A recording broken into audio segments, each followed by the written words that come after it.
Good morning students. बेटा last class की बात करें तो बेटा हमारे पास minimum and maximum and minimum value of quadratic expression चल रहा था, ठीक है ना।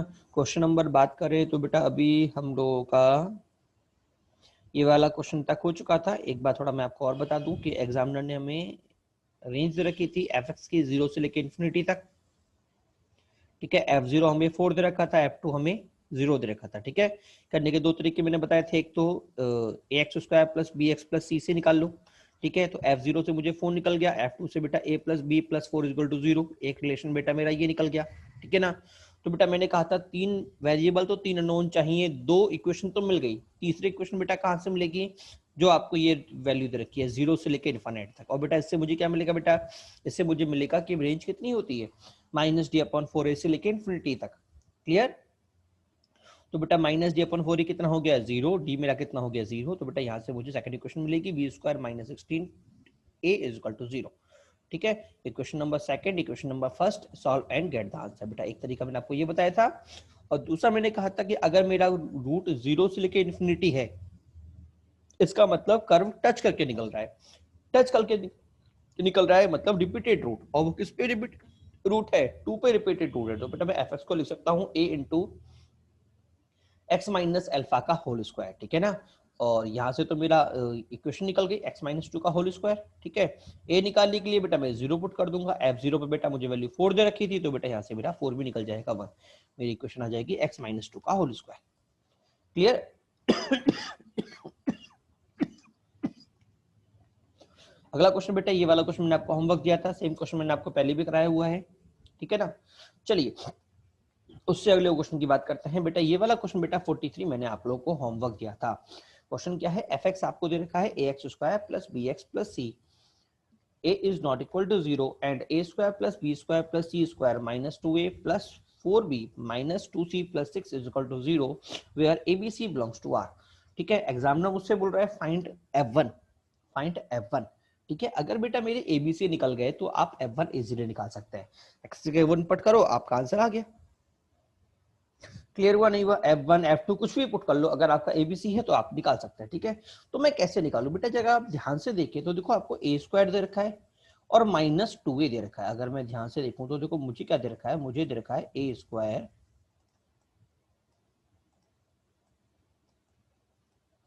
ठीक है, और माइनस 2a मुझे दे रखा है।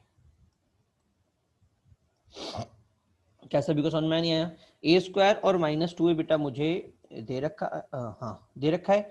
तो मैं और क्या करूं कि कुछ काम की चीज बन जाए। अगर आप ध्यान से देखो तो अगर आप इसमें +1 कर दो ना तो बेटा होल स्क्वायर बन जाएगा, बनेगा नहीं बनेगा।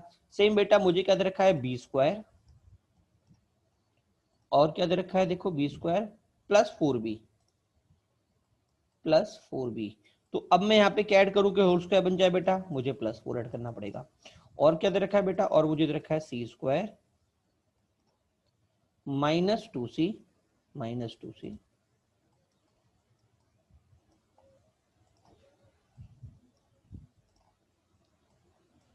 अब मैं क्या ऐड करूं बेटा, मुझे +1 ऐड करना पड़ेगा, ठीक है।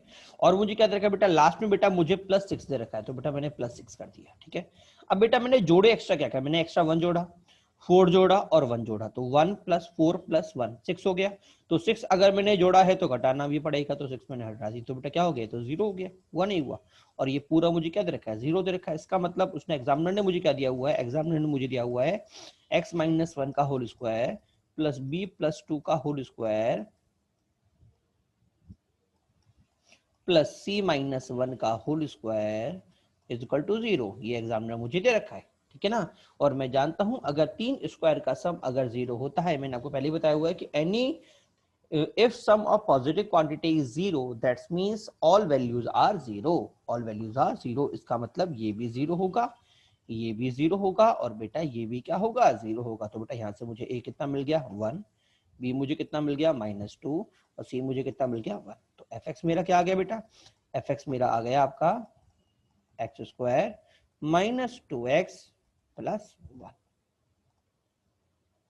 ठीक है। हाँ जी, नहीं 4 नहीं 2, हाँ ये 2 का स्क्वायर है, थोड़ा इंप्रूवमेंट कर लीजिएगा नोट्सों को, आप ध्यान रखिएगा, क्योंकि 4 है ना, तो a square + 2ab + b square होता है, तो b मेरा 2 आएगा, ठीक है, हाँ इम्प्रूव कर लीजिएगा, ये 2 हो जाएगा। ठीक है, इसका मतलब x माइनस 1 का होल स्क्वायर हो जाएगा। ठीक है, और अगर मैं अब 1 डालूंगा तो बेटा मुझे आंसर 0 मिल जाएगा। क्या सभी को समझ में आया नहीं आया?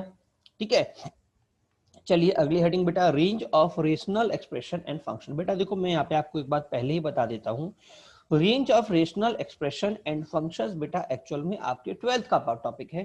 ठीक है, बट बेटा 12th के अंदर फंक्शन के अंदर ये टॉपिक आता है तो बेटा हम इसको इतना डीपली नहीं बता पाते। ठीक है, कुछ क्वेश्चन छूट भी जाते हैं। ठीक है, तो मैं ट्राई कर रहा हूँ कुछ आपको यहाँ समझाने का, तो जितना आपको समझ में आए वेल एंड गुड, बाकी चीज आपके 12th में ये फिर से आने वाली है। ठीक है ना, क्लियर हुआ नहीं हुआ? कॉमनली फैकल्टी इसको छोड़ देते हैं, बट मेरा पढ़ाने का पर्पस क्या है बेटा कि जब आप मॉड्यूल बनाओगे वीएमसी का, तो वीएमसी के मॉड्यूल बेटा ये सारे क्वेश्चन आपको 11th में डाल दिए उन लोगों ने। ठीक है ना, बट कि ये क्वेश्चंस आपके कॉमनली 12th के अंदर पूछे जाते हैं। रेंज आपका फंक्शन का पार्ट है जो 12th में आता है। ठीक है, बट कुछ क्वेश्चंस आपके मॉड्यूल में भी डाले हुए हैं। ठीक है ना, इसलिए बेटा हम इस क्वेश्चन को करा रहे हैं। ठीक है, बट अगर थोड़ा कम समझ में आए तो कंफ्यूज ना हो, क्योंकि ये 12th का पार्ट है, 12th में ये फिर से पढ़ाया जाएगा पूरा। क्लियर? बट ट्राई करिएगा पूरा समझने का, ट्राई करिएगा पूरा समझने का। नहीं आए तो 2 बार देखने का वीडियो, फिर भी नहीं आए तो आप मुझसे पूछ भी सकते हैं, कोई दिक्कत की बात नहीं है। ठीक है, चलिए क्वेश्चन पे चलते हैं। पहला क्वेश्चन आपको क्या बोल रहा है, find range of y is equal to x square plus 2x minus 11 upon 2x minus 3 when x belongs to r। बेटा ध्यान रखिएगा ये वर्ड मेरे लिए बहुत इंपॉर्टेंट है, x बिलोंग्स टू r। ठीक है, ये बोल रहा है x बिलोंग्स टू r। ठीक है ना बेटा, ध्यान रखिए कभी भी अगर आपसे एग्जामिनर रेंज पूछ रहा है, ठीक है, और जो आपको क्वाड्रेटिक दे रखी है x की, ठीक है ना, अगर उसने उसको r बोल दिया, बिलोंग्स टू r बोल दिया, तो बेटा आपको ऑलवेज यही स्टेप फॉलो करना है। पहले तो क्वाड्रेटिक को y मानना है, y मान के बेटा पूरे क्वाड्रेटिक को y मान के पूरे क्वाड्रेटिक को रीअरेंज कर देना है। पहले उसको अगर मैं y मानूंगा तो क्या बन जाएगी, क्वाड्रेटिक इक्वेशन बन जाएगी, हम लोग जानते हैं। ठीक है, और बेटा फिर उस क्वाड्रेटिक इक्वेशन को आपको क्वाड्रेटिक इक्वेशन नहीं, क्वाड्रेटिक एक्सप्रेशन बन जाएगा। क्या बन जाएगा? क्वाड्रेटिक एक्सप्रेशन बन जाएगा। ठीक है, बट बेटा आपको उस क्वाड्रेटिक एक्सप्रेशन को क्वाड्रेटिक इक्वेशन में कन्वर्ट कर लेना है। सर मैं कन्वर्ट कैसे करूंगा? बेटा पूरे फंक्शन को मल्टीप्लाई करो और एक तरफ ले आओ, पूरे फंक्शन को मल्टीप्लाई करो और एक तरफ ले आओ। देखो जैसे यहाँ पे मैंने मल्टीप्लाई करूंगा तो मुझे क्या मिलेगा, देखो मुझे मिल गया, देखो 2 नीचे वाला फंक्शन मल्टीप्लाई हो गया, क्रॉस मल्टीप्लाई। हाँ जी, ये देखिए क्रॉस मल्टीप्लाई हो गया। तो यहां से मुझे क्या मिल गया बेटा, देखो यहां से मुझे मिल गया बेटा 2y(x minus 6y is equal to x square plus 2x minus 11। मिलेगा नहीं मिलेगा? उसके बाद बेटा पूरी इक्वेशन एक तरफ अगर मैं लेके आऊंगा तो देखो इन दोनों को आप इस तरफ ले आओ। हाँ जी, मुझे क्या मिल जाएगा, देखो x square minus 2y(x plus 2x plus 6y minus 11 is equal to 0। मिलेगा नहीं मिलेगा? हाँ जी, अब बेटा अगर मैं x को अब क्वाड्रेटिक के फॉर्म में चेक कन्वर्ट करता हूं तो क्वाड्रेटिक क्या होती है, x square x square plus 2bx plus c। हाँ जी, तो मैं वही करूंगा, मैं पूरे को कन्वर्ट करूंगा। तो कन्वर्जन में क्या होगा, देखिए इन दोनों में से x कॉमन आ गया तो मुझे क्या मिल गया, x square plus 2y minus 1x plus ये क्या आ गया 6y माइनस 11। ठीक है ना, अब बेटा ये क्वाड्रेटिक मैंने कहा ना ये मेरे लिए इंपॉर्टेंट है, x बिलोंग्स टू r, मतलब ये क्वाड्रेटिक जो है वो x में मैंने बनाई है, quadratic in term of x। ठीक है ना, और x मुझे क्या दे रखा है, r दे रखा है, और बेटा एक्चुअल में x क्या होता है, रूट होता है। और अगर मेरा रूट रियल है इसका मतलब मैं क्या बोलूंगा, d ग्रेटर देन 0। काम की बात, मोस्ट इंपॉर्टेंट बात है बेटा ये, D greater than 0। Sir D greater than 0 से फायदा क्या होगा?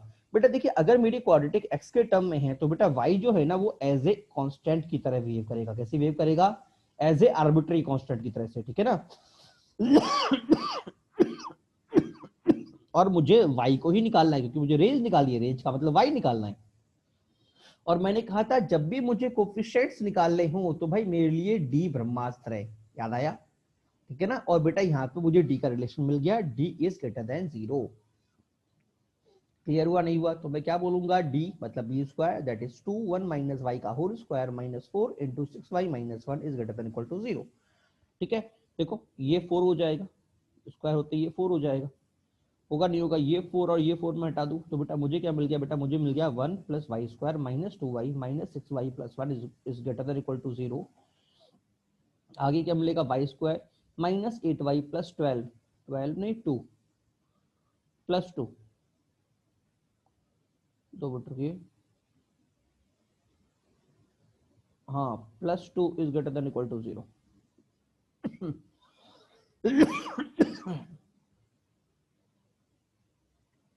हाँ जी, +2 होगा तो फैक्टर क्या होंगे बेटा इसके? फैक्टर हो जाएंगे y² माइनस 4x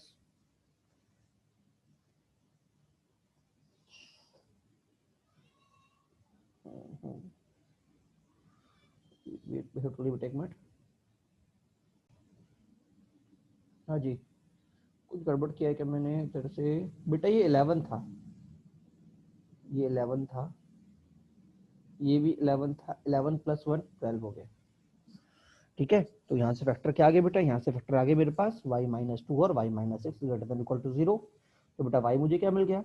मतलब मैं नंबर लाइन पे डाल दूं, 2 और 6 प्लस माइनस प्लस, मुझे क्या चाहिए? पॉजिटिव, मतलब ये वाला पार्ट और ये वाला पार्ट। तो मुझे क्या मिलेगा? y बिलोंग्स टू -, से 2 तक यूनियन 6 से इंफिनिटी तक। क्या सभी को समझ में आया नहीं आया? सबसे पहले क्वाड्रेटिक को y मानना है, y मान के पूरे को क्रॉस मल्टीप्लाई करना है। जब पूरा क्रॉस मल्टीप्लाई हो जाए, क्लियर हुआ नहीं हुआ? क्रॉस मल्टीप्लाई करके पूरी को एक तरफ लेके आके क्वाड्रेटिक इक्वेशन में कन्वर्ट कर देना है, ठीक है ना? और अगर r मेरा रियल है तो d greater than equal to 0 हो जाएगा। क्लियर हुआ नहीं हुआ? ठीक है, तो y किस में होगा? कोफिशिएंट्स में होगा, ठीक है? तो जब क्वाड्रेटिक आप d को सॉल्व करोगे तो बेटा वहां से आपकी y की वैल्यूज आ जाएगी कि कहां से कहां तक मेरा y रहेगा। y का मतलब कहां से कहां तक मेरा फंक्शन रहेगा। क्या सभी को समझ में आया नहीं आया? ठीक है, अब एग्जामिनर इसको अलग थोड़ा घुमा के भी पूछ सकता है, जैसे मैंने इसी क्वेश्चन को थोड़ा घुमा के बोल दिया। मैंने कहा find number of integral values of the expression, वही ऊपर वाला expression, which are not in range of a given expression, मतलब वो इंटीजर्स निकालने हैं जो इसकी रेंज में नहीं आ रहे। तो बेटा इसकी रेंज तो ये है, तो नॉट वो इसकी रेंज कौन सा हिस्सा इसका रेंज के अंदर नहीं आ रहा बेटा? इसकी रेंज में बेटा 2 से लेके 6 तक का पार्ट नहीं आ रहा, ठीक है? 2 इंक्लूड है, 6 इंक्लूड है, ठीक है? तो इस इंटरवल में कौन से इंटीजर्स आएंगे बेटा? 2 नहीं आएगा क्योंकि 2 यहाँ पे आ रहा है, 3 आएगा, 4 आएगा, 5 आएगा, 6 नहीं आएगा। तो कितने इंटीजर्स आए? 3 इंटीजर्स ऐसे हैं जो उसकी रेंज में नहीं आ रहे, ठीक है? वो थोड़ा घुमा के भी पूछ सकता है, ठीक है? अगला क्वेश्चन देखिए, y is equal to 2x upon 1 plus x square, find range of y square minus 3y plus 2। ठीक है बेटा, अभी आपको 1-2 मिनट दे रहा हूँ, जरा समझिए करना क्या है मुझे। पहले तो सब कराऊंगा तो फिर मैं ही आपको, बट एक बार समझिए आप मुझे करना क्या है, इंपॉर्टेंट बात ये है।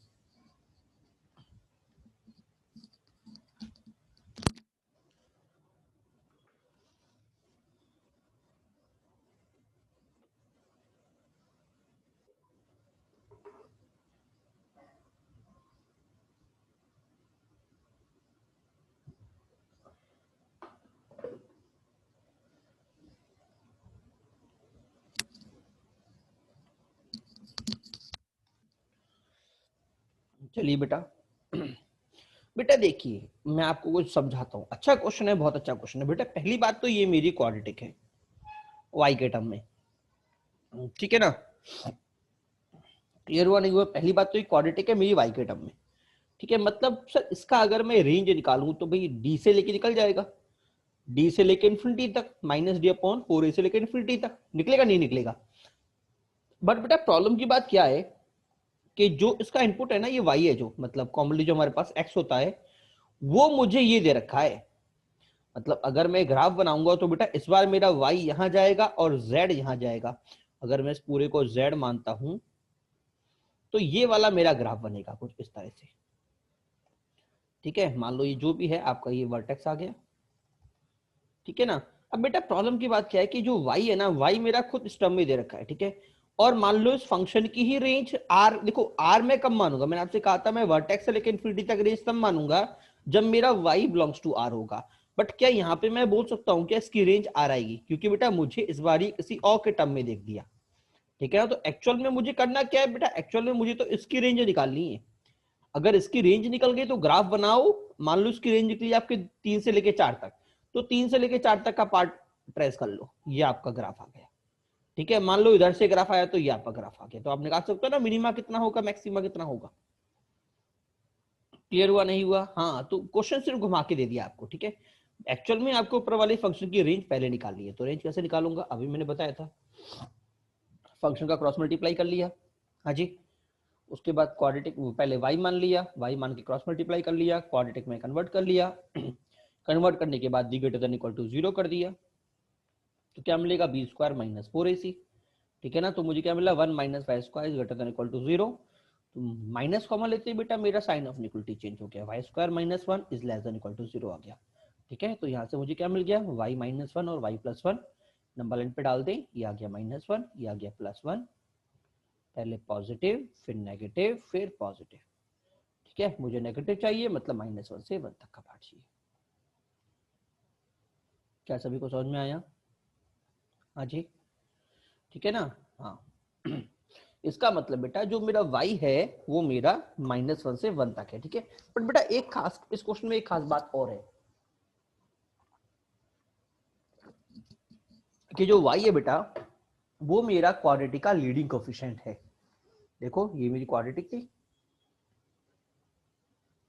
इसका लीडिंग कोफिशिएंट बेटा मेरा y ही है, ठीक है ना। और अगर y मेरा लीडिंग कोफिशिएंट है बेटा तो बेटा हम जानते हैं लीडिंग कोफिशिएंट क्वाड्रेटिक अगर मैं डील कर रहा हूं तो वो 0 नहीं होता, that is y is not equal to 0, ठीक है। तो मुझे क्या मिल जाएगा y belongs to -1 to 1 minus का 0।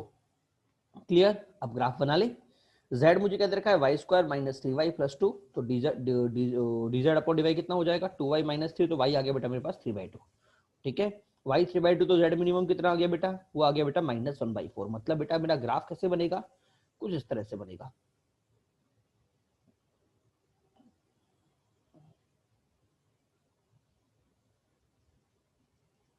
ये आ गया z इज इक्वल टू 3/2, ठीक है। बट बेटा मुझे जो आंसर लेना है बेटा मुझे वो -1 से 1 तक ही लेना है। मुझे y की जो वैल्यू लेनी है वो मुझे y इज इक्वल टू 1 से -1 तक ही लेना है। तो 1 अगर मैं क्वेश्चन में डालता हूँ, देखो 1 डालिए इसमें, आप कहाँ गई क्वेश्चन, हाँ इसमें 1 डालिए, 1 - 3 + 2 क्या आ गया 0, मतलब y इज इक्वल टू 1 मेरा यहाँ पे आएगा y इज इक्वल टू 1, ठीक है। -1 कहाँ आएगा बेटा, -1 कहीं आएगा, मतलब जो मैं ग्राफ ट्रेस करने वाला हूँ वो मेरा इतना ग्राफ होगा यहां से लेके यहां तक, ठीक है। और इसमें से बेटा मुझे 0 को नहीं चुनना, तो बेटा मुझे 0 को रिमूव करना पड़ेगा। क्या क्लियर हुआ? नहीं हुआ? तो बेटा ये मेरा ग्राफ बनेगा जिसमें 0 काउंट नहीं होगा। तो मैं क्या बोलूंगा, 1 पे मेरा कितना आया 0, -1 पे कितना आ गया देखिए, -1 का होल स्क्वायर -3 -1 + 2, तो बेटा ये आ गया 6, ठीक है ना। 0 पे कितना आएगा बेटा, देखो 0 पे हम जानते हैं कांस्टेंट होता है तो 2 आ जाएगा, ठीक है ना। तो मैं रेंज क्या बोलूंगा, रेंज इज इक्वल टू 0 से लेके 6 तक माइनस का 2, मेरा फाइनल आंसर आ गया।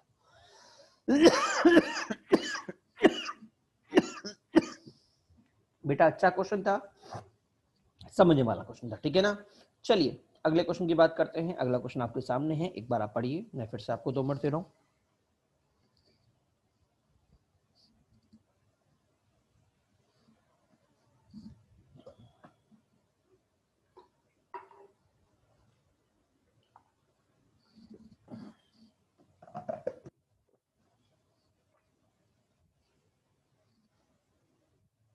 जी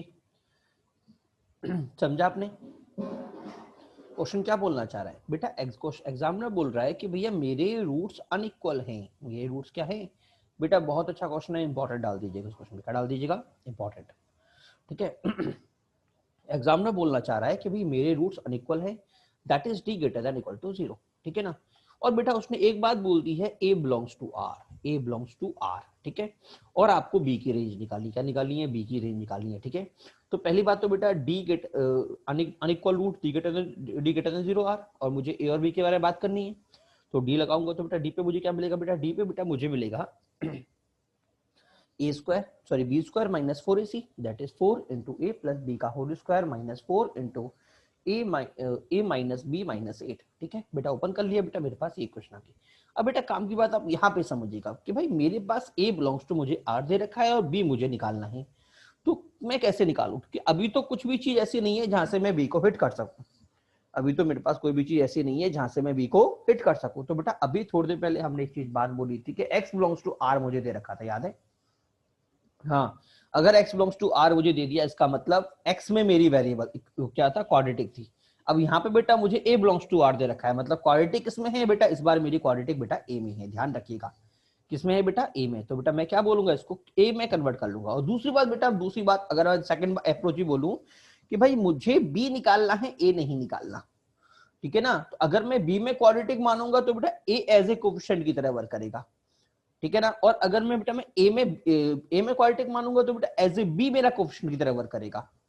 क्या क्लियर हुआ नहीं हुआ सर? कोफिशिएंट का फायदा क्या हुआ बेटा, मैं आपको बता दूं, ये अगर क्वाड्रेटिक, मैं बोलता हूं क्वाड्रेटिक अगर greater always greater than zero, हमने कहा था कि अगर कोई quadratic equation always greater than equal to zero होता है, इसका मतलब क्या होता है बेटा, इसका मतलब होता है a is positive and d is negative. और डी इज नेगेटिव होने का मतलब मुझे कौन सी चीज निकलेगी यहां से बेटा, यहां से मुझे कोफिशिएंट्स निकलेंगे। क्या निकलेंगे? कोफिशिएंट्स निकलेंगे। क्या सभी को समझ में आया नहीं आया? हाँ जी। तो मैं बी को एज ए कोफिशिएंट मानूंगा ना कि वेरिएबल। क्या क्लियर हुआ सभी को? नहीं हुआ? तो बेटा मेरे पास ए के टर्म में क्वाड्रेटिक क्या आएगी, a square plus 2a 2b minus 1a plus b square plus b plus 8 is greater than equal to 0। ठीक है। अब क्वाड्रेटिक मेरी always positive, that is d negative, तो डी निकाल लेते हैं। 2b माइनस 1 का होल स्क्वायर माइनस में 4 into b square plus b plus 8 is less than equal to 0 होगा।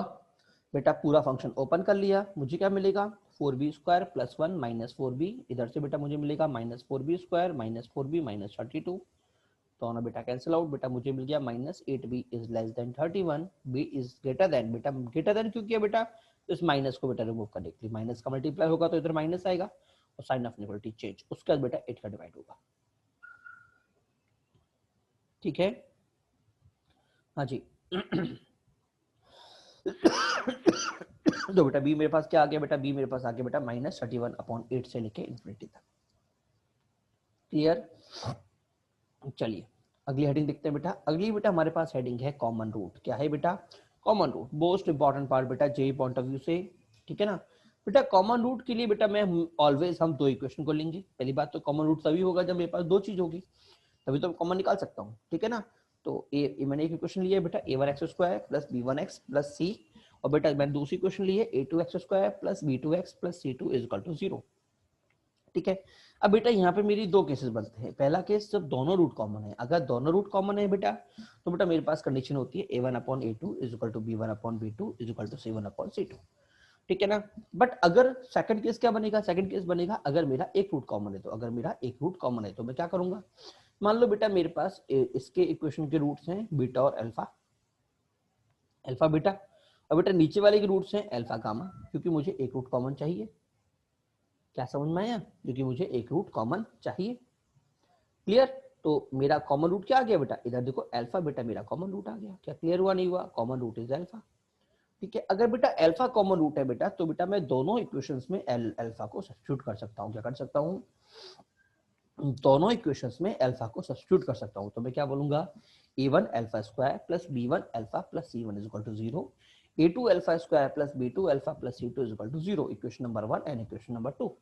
ठीक है, सॉल्व करने का तरीका बेटा क्या होगा कि अगर मैं इसका मल्टीप्लाई कर दूं a2 से, ठीक है ना, और इसका मल्टीप्लाई कर दूं a1 से, ठीक है,